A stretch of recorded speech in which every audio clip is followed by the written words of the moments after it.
সুপ্রিয় দর্শক, আসসালামু আলাইকুম। আপনাদের সবাইকে স্বাগত জানাচ্ছি এখনকার আলোচনায়। আপনাদের সঙ্গে আছি আমি সিরাজুল ইসলাম। দর্শক, ইরানের পক্ষ থেকে একদম সুস্পষ্ট ঘোষণা দেওয়া হয়েছে খুব জোরালো কণ্ঠে। আমেরিকা ইরানের উপর থেকে নিষেধাজ্ঞা প্রত্যাহার করতে বাধ্য হবে এবং ক্ষমা চেয়ে মধ্যপ্রাচ্য অঞ্চল ছাড়তে বাধ্য হবে। এত শক্তি ইরান পাচ্ছে কোথায়, কিসের বলে এই কথা বলছে?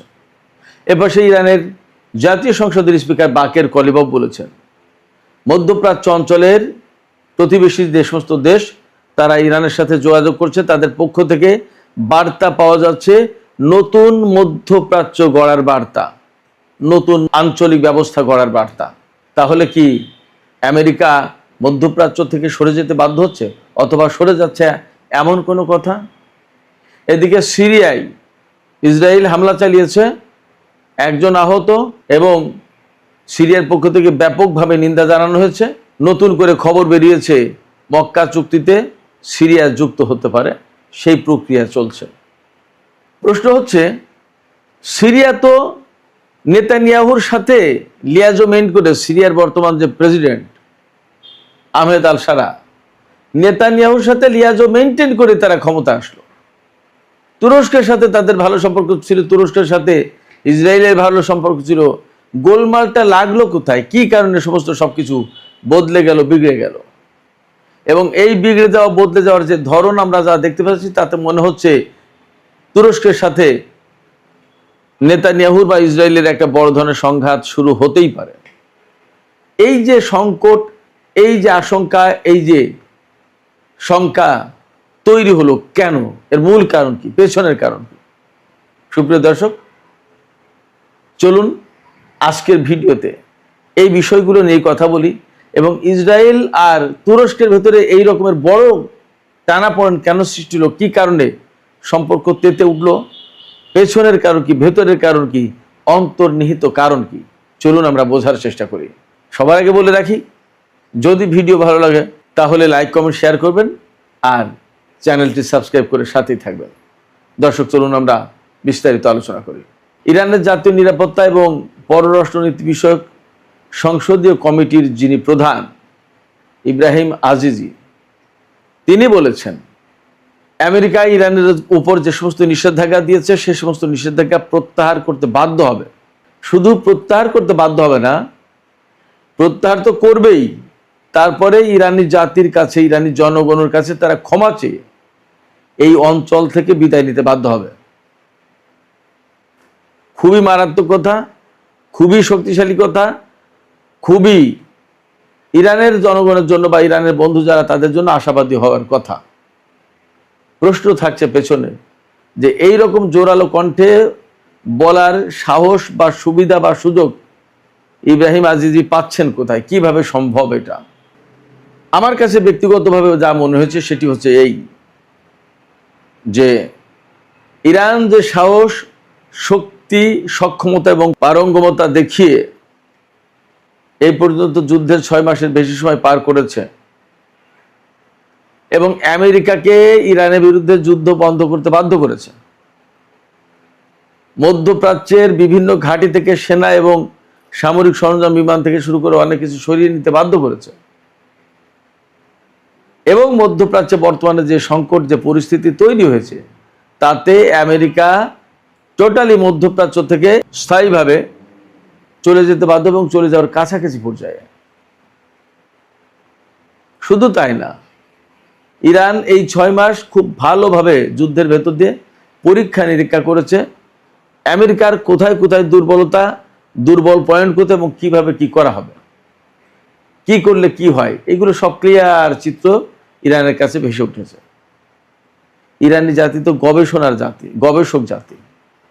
তারা এই সাইকোলজিগুলো, এই রিয়ালিটিগুলো একদম হাতে ধরে পরীক্ষা নিরীক্ষা করে দেখার ব্যবস্থা করেছে।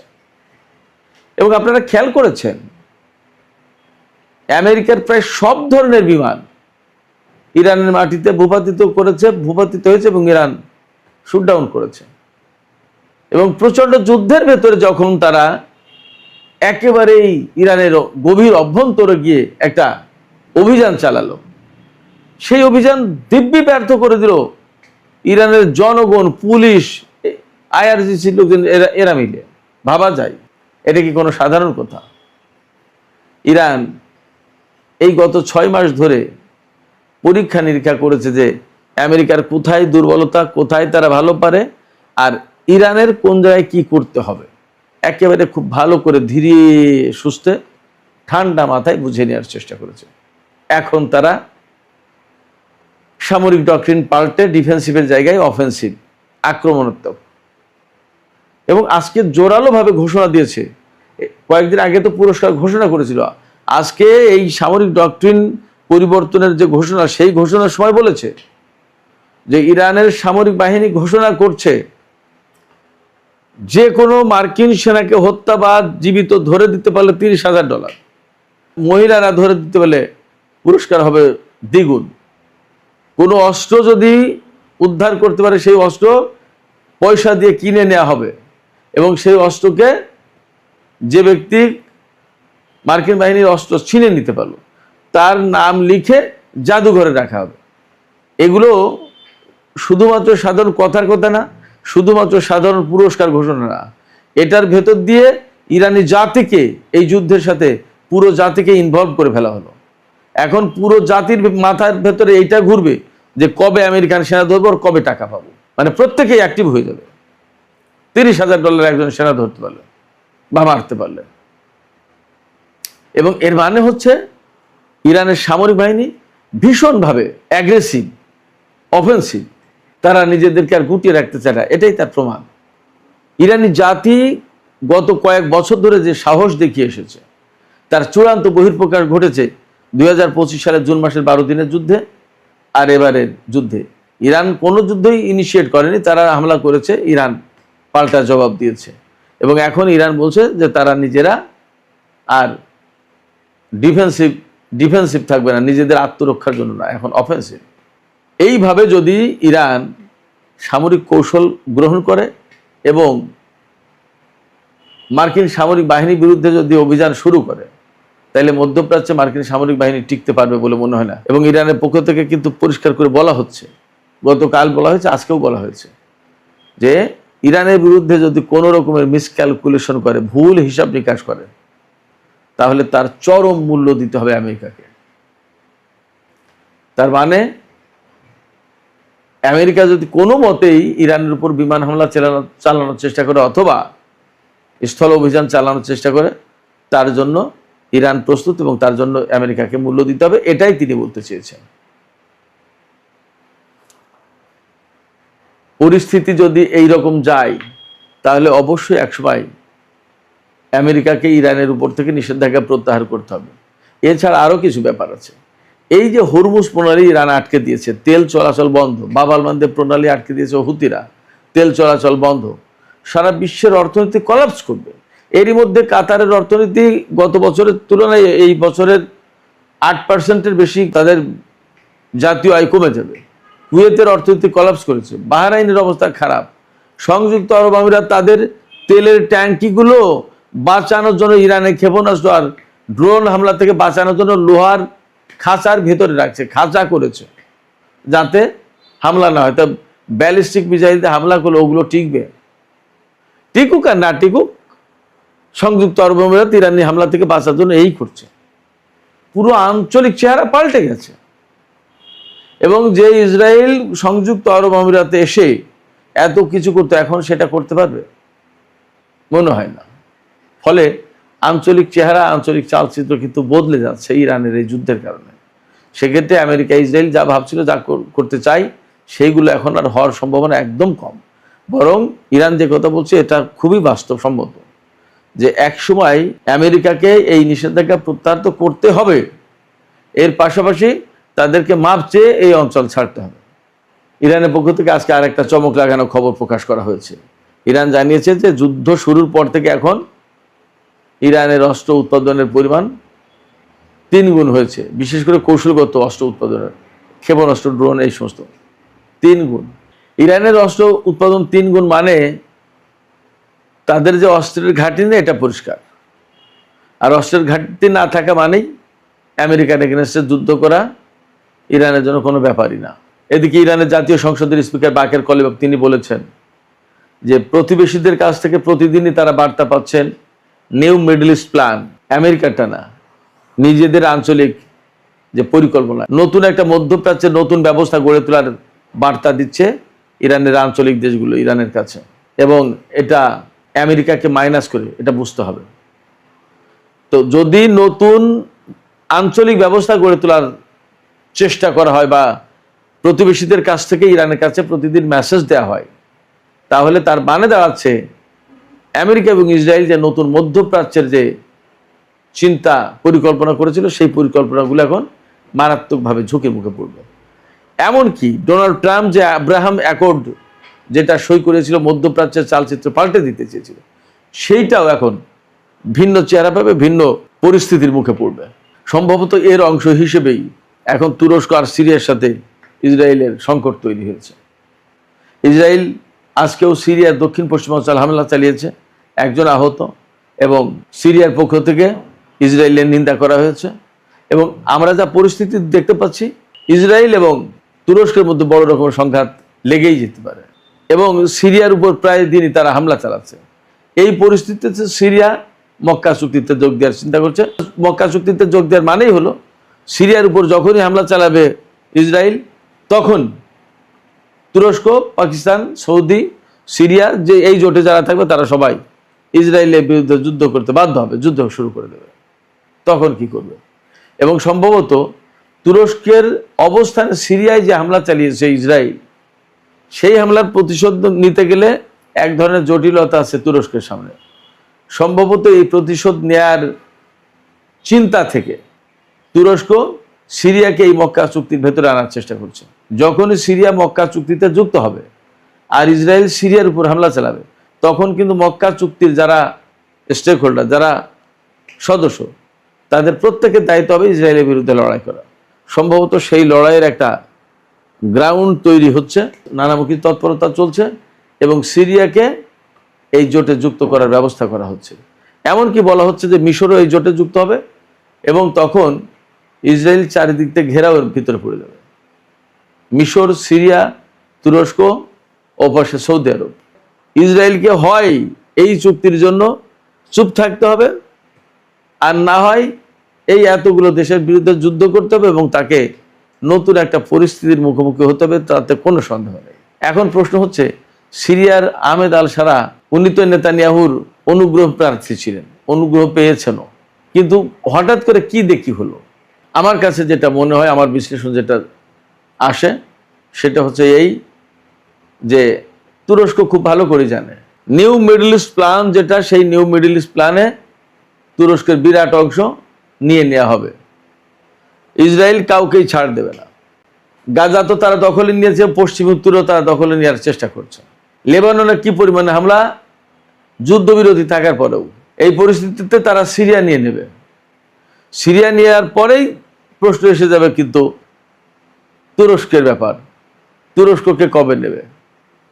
সিরিয়া চলে গেলে তুরস্কের জন্য খুব বিপদ। অতএব তুরস্ক নিজের অস্তিত্ব টিকিয়ে রাখার জন্য এখন সিরিয়াকে দিয়ে ইসরায়েলের বিরুদ্ধে কিছু কাজ করাবে। Israel new middle east plan বাস্তবায়নের জন্য এত বেশি সিরিয়াস কেন? সিরিয়াস এই কারণে যে ইহুদিদের রাষ্ট্র কোনোদিন ৭৫ বছর থেকে ৮০ বছরের বেশি টেকেনি। এই ইসরায়েল রাষ্ট্র প্রায় সেই মেয়াদের কাছাকাছি। নেতানিয়াহু মরিয়া হয়ে উঠেছে ইসরায়েল রাষ্ট্রকে, ইহুদি রাষ্ট্রকে টিকিয়ে রাখার জন্য। শুধু টিকিয়ে রাখে না, বরং বিস্তার ঘটানোর চেষ্টা করছে, এবং পুরো অঞ্চলকে একদম ত্রাহি ত্রাহি অবস্থায় রেখেছে, থরকম্প করে দিয়েছে। পুরো অঞ্চলকে ভীত সন্ত্রস্ত করে তুলেছে। এই জায়গায় তুরস্ক দেখছে সিরিয়াকে দখল করে নিলে 2 দিনের ভেতরে তুরস্কের বিরুদ্ধে হামলা চালাবে এবং তুরস্কের অবস্থা খারাপ করে দেবে। তখন কি করবে? এই জায়গা থেকে তুরস্ক ইসরায়েলের বিরুদ্ধে এখন অবস্থান নিতে বাধ্য হচ্ছে নিজের অস্তিত্ব টিকিয়ে রাখার জন্য। আমি বলি মন্দের ভালো, মক্কা চুক্তি করেছে, এই চুক্তির আওতায় মধ্যপ্রাচ্যের সমস্ত দেশ একতাবদ্ধ হোক, হওয়ার পরে একটা বিশেষ নতুন পরিস্থিতি তৈরি হোক, এবং সম্ভবত সেদিকেই যাচ্ছে। বিশ্লেষকরা এমন করেই ভাবছেন। সুপ্রিয় দর্শক, এখনকার আলোচনা এখানে শেষ করতে চাইছি। আলোচনা শেষের আগে আপনাদের কাছে প্রশ্ন করি বা আপনাদের মতামত জানতে চাই। ইরান প্রসঙ্গে মতামত জানতে চাই। ইরানের একজন গুরুত্বপূর্ণ সংসদ সদস্য তিনি বলেছেন যে আমেরিকাকে ইরানের উপর থেকে নিষেধাজ্ঞা প্রত্যাহার করতে হবে এবং ইরানি জনগণের কাছে ক্ষমা চেয়ে অঞ্চল থেকে বিদায় নিতে হবে। আপনারা কি বিশ্বাস করেন বা আপনাদের কি মনে হয় যে আসলে পরিস্থিতি এমন হবে, নাকি এটা ইরানের পক্ষ থেকে আবেগতাড়িত বক্তব্য? আপনাদের মতামত জানিয়ে কমেন্টে লিখতে পারেন। আর ভিডিও ভালো লাগলে লাইক, কমেন্ট, শেয়ার করবেন এবং চ্যানেলটি সাবস্ক্রাইব করে সাথেই থাকবেন। দর্শক, আপনাদের সবাইকে অনেক অনেক ধন্যবাদ। আল্লাহ হাফেজ। মনোভাব একের পর এক রাষ্ট্রের বিপক্ষে দেখাতে শুরু করেছে, তাতে একটা জিনিস পরিষ্কার হয়ে যাচ্ছে যে এই ইসরায়েলকে থামানোর জন্য গোটা বিশ্ব আস্তে আস্তে আস্তে আস্তে কিন্তু নিজেদেরকে শক্তিশালী অবস্থানে নিয়ে যাচ্ছে। তুরস্ক এবার ইসরায়েলের প্রেসিডেন্ট এবং প্রধানমন্ত্রী নেতানিয়াহুকে অ্যারেস্ট করার জন্য আন্তর্জাতিক আদালতে দ্বারস্থ হলো এবং তারা ইন্টারপোলে গিয়ে সরাসরি রেড নোটিশ জারি করতে বলল। কেন হঠাৎ করে এই পদক্ষেপ নিল তুরস্ক? ইসরায়েল এমন কি করলো যাতে ইসরায়েলের বিপক্ষে তুরস্কের মতো এক মুসলিম রাষ্ট্র একত্রে জোট বাঁধলো? আজকের এই ভিডিওতে আমি সরাসরি আলোচনা করব যে ন্যাটো বনাম ইসরায়েল কিংবা তুরস্ক বনাম ইসরায়েল এই পর্বটি কোন দিকে যেতে চলেছে এবং এর ফলে সত্যি কি ইসরায়েলের প্রধানমন্ত্রী বেঞ্জামিন নেতানিয়াহুকে গ্রেফতার করতে পারে ন্যাটো কিংবা আন্তর্জাতিক আদালত? কি হয়েছে পুরো বিষয়টি? দেখুন, তুরস্ক এক্ষেত্রে সরাসরি ইন্টারপোলের কাছে রেড নোটিশ জারি করার আর্জি জানিয়েছে। ইতিমধ্যেই তুরস্ক একটি আন্তর্জাতিক বিষয় নিয়ে আদালতের দ্বারস্থ হয়েছিল। সমস্যাটা কখন শুরু হয়? গাজায় একটি ত্রাণ বহনকারী জাহাজকে আটকে দেয় ইসরায়েল সেনাবাহিনী। ইসরায়েলের সেনার পক্ষ থেকে বলা হয়েছিল যে তুরস্ক কোনো অবস্থাতেই গাজার মানুষদেরকে ত্রাণ পৌঁছে দিতে পারে না। ইসরায়েল পরিষ্কারভাবে বলেছে যে গাজা এখন ইসরায়েলের সেনাবাহিনীর দখলে এবং যে আন্তর্জাতিক শক্তি এই মুহূর্তে গাজাতে ঢুকতে চাইবে তাদেরকে ইসরায়েলের পারমিশন নিয়ে ঢুকতে হবে। কিন্তু ইসরায়েলের এই পারমিশনকে কার্যত নস্যাৎ করে তুরস্ক একটি ত্রাণ ভর্তি জাহাজ প্যালেস্তাইনের দিকে পাঠাতে শুরু করে। ইসরায়েলের সেনাবাহিনী সেই জাহাজটিকে কিন্তু আটক করে।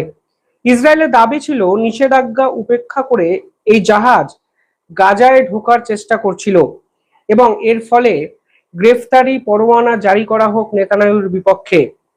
আজকে ইসরায়েলের অত্যন্ত গুরুত্বপূর্ণ একটি সংবাদ মাধ্যম দ্য টাইমস অফ ইসরায়েল পরিষ্কারভাবে বলেছেন ইসরায়েলের বিপক্ষে সরাসরি আন্তর্জাতিক আইন ভঙ্গের অভিযোগ এনেছে তুরস্ক এবং এই পুরো বিষয়টি আদালতে গিয়ে পৌঁছয়। আদালতে ইসরায়েলের পক্ষ থেকেও নির্দিষ্ট কিছু যুক্তিতে সওয়াল করা হয়। তুরস্কের আইনজীবীরা ফৌজদারি মামলা দায়ের করেছিলেন স্বয়ং নেতানিয়াহুর বিপক্ষে। তারা বলেছিলেন ইসরায়েল যেভাবে এই মানবাধিকারের বিপক্ষে দাঁড়িয়ে ত্রাণ গাজাতে ঢুকতে দিচ্ছে না, যেভাবে তুরস্কের জাহাজকে তারা আটকেছে, তা ক্রিমিনাল অফেন্স। শুধু সেটা নয়, বেআইনিভাবে স্বাধীনতা হরণের চেষ্টা সহ একাধিক অভিযোগ ইসরায়েলের বিপক্ষে কিন্তু আন্তর্জাতিক আদালতে আনে তুরস্ক। অভিযোগ ওঠে যে নেতানিয়াহুর নির্দেশে এই কাজ সেদিন করেছিল ইসরায়েলের বাহিনী।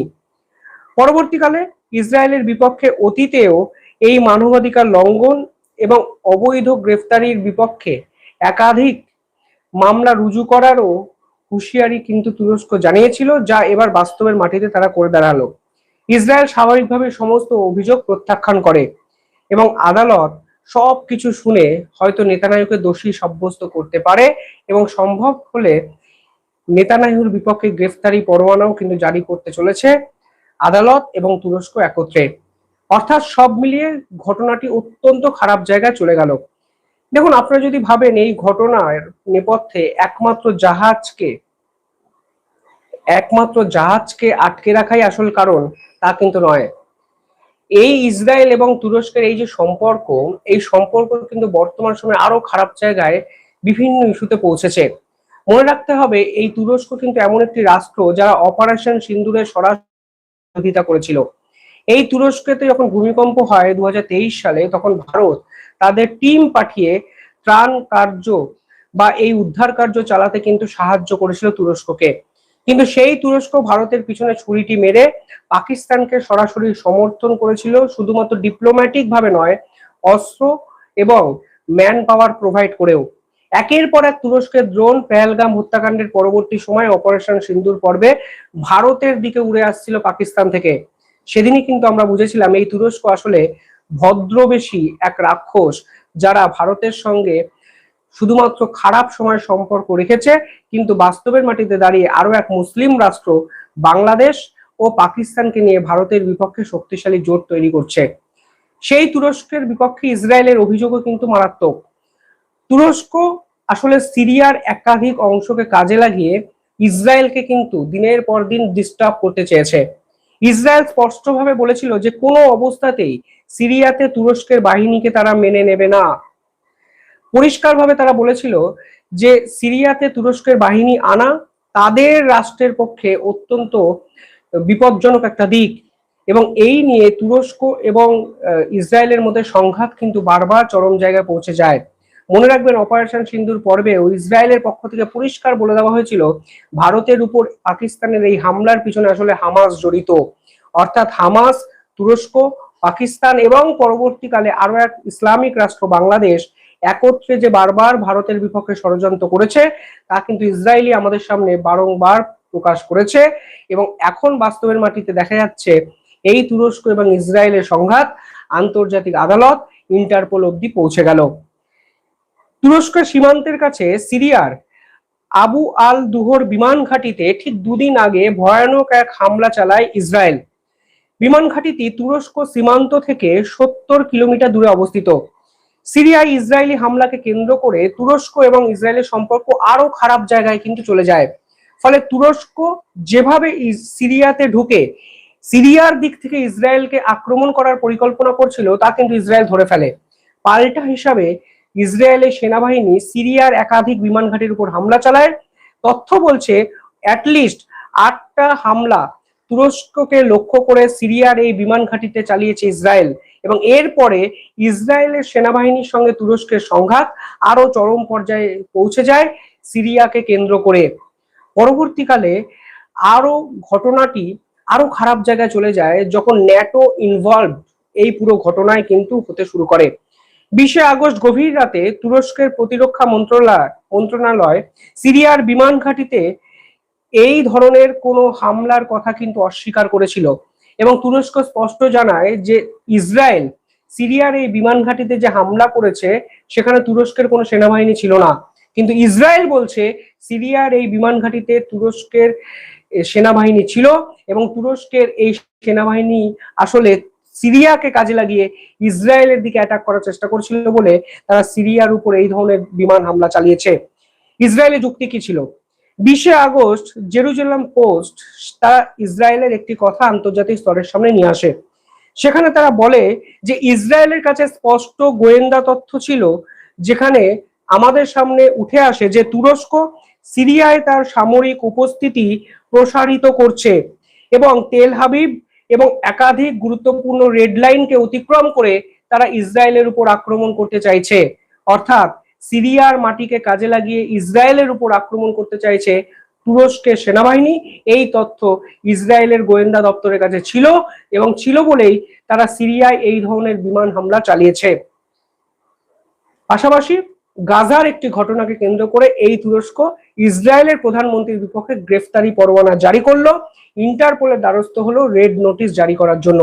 রেড নোটিশ মানে আন্তর্জাতিক অপরাধী প্রমাণ করার চেষ্টা নেতানিয়াহুর বিপক্ষে ইসরায়েলের বিপক্ষে তুরস্ক করার চেষ্টা করছে। দেখুন, এই পুরো ঘটনায় ভারতেরও কিন্তু একটা ইনভলভমেন্ট জড়িয়ে থাকে। ভারত ইসরায়েলের অত্যন্ত ঘনিষ্ঠ এক বন্ধু রাষ্ট্র, এবং ভারত নিশ্চিতভাবে ইসরায়েলকে সমর্থন করবে সেটা কিন্তু পরিষ্কার। কারণ এই তুরস্ক দিনের পর দিন ভারতের বিপক্ষে প্রতারণা করেছে, বিশ্বাসঘাতকতা করেছে। ফলে ভারতীয় হয়ে ইসরায়েলকে পূর্ণ সমর্থন আমার মনে হয় আমার মতো অনেকেই করতে চাইবেন, অন্তত তুরস্ক এবং ইসরায়েলের এই পর্বে। কিন্তু আমেরিকা কি করবে? এই তুরস্ক এবং ইসরায়েল দুই রাষ্ট্রই হলো আমেরিকার অত্যন্ত ঘনিষ্ঠ দুটো রাষ্ট্র, এবং তুরস্ক কিন্তু ন্যাটোর সদস্য। মনে রাখবেন, ইসরায়েল কিন্তু চাইলেই যেভাবে প্যালেস্তাইনের উপর আক্রমণ করছে সেভাবে তুরস্কের উপর আক্রমণ করতে পারবে না। ন্যাটোর আর্টিকেল 5-এ পরিষ্কার বলা হয়েছে, যদি ন্যাটোর সদস্যভুক্ত কোনো রাষ্ট্রের উপর বহির্বিশ্বের কোনো রাষ্ট্র আক্রমণ করে, তাহলে ন্যাটোর সমস্ত রাষ্ট্র ভাববে এই আক্রমণটি তাদের উপরেই হয়েছে। অর্থাৎ যদি ইসরায়েলের সেনাবাহিনী তুরস্কের উপর আক্রমণ করে, তাহলে ন্যাটোর সমস্ত সদস্য তুরস্কের পাশে দাঁড়িয়ে ইসরায়েলের উপর পাল্টা আক্রমণ শুরু করতে পারে ন্যাটোর আর্টিকেল 5 অনুযায়ী। এবং যদি সেটা হয়, তাহলে কিন্তু ইসরায়েলের জন্য বিপজ্জনক হতে পারে, এবং পারে বলেই